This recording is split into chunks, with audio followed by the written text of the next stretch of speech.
The Chancellor, The Remarkable Odyssey of Angela Merkel, 2021, written by Katie Martin, is a political biography that explores the life and career of Angela Merkel.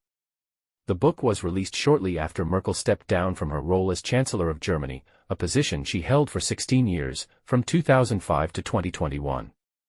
Recognized as one of the most influential political figures of the modern era, Merkel played a pivotal role in shaping both German and global policy. Her leadership spanned multiple historic challenges, including the 2008 financial crisis, Brexit, the COVID-19 pandemic, Russia's aggression in Ukraine, and the rise of right-wing populism.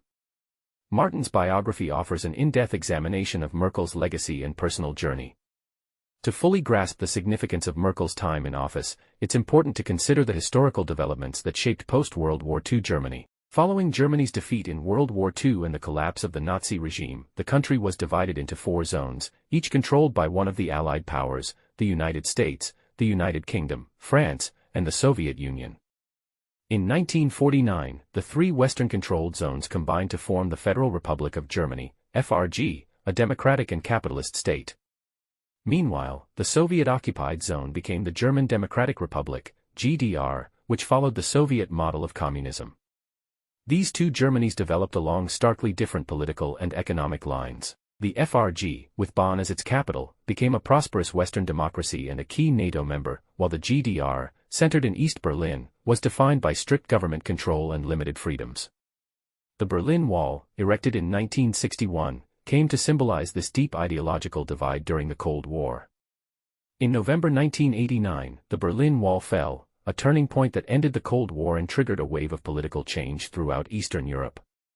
Following widespread demonstrations and growing public pressure, East German officials opened the border, allowing free movement between East and West. The moment sparked scenes of celebration as families and friends reunited, and the wall was dismantled. This event paved the way for the reunification of Germany, which was officially completed in October 1990. These developments significantly influenced the country's direction and, in turn, Merkel's political path. Not long after, in 1991, the Soviet Union itself dissolved. Another crucial element of Germany's national consciousness is the memory of the Holocaust. Under Adolf Hitler, the Nazi regime orchestrated the genocide of 6 million Jews, along with millions of other victims, including Roma, people with disabilities, political opponents, and others. The collective reckoning with this horrific legacy remains central to Germany's post-war identity. It has shaped the nation's democratic values, commitment to human rights, and foreign policy centered on peace and reconciliation, principles that also formed the foundation of Merkel's leadership.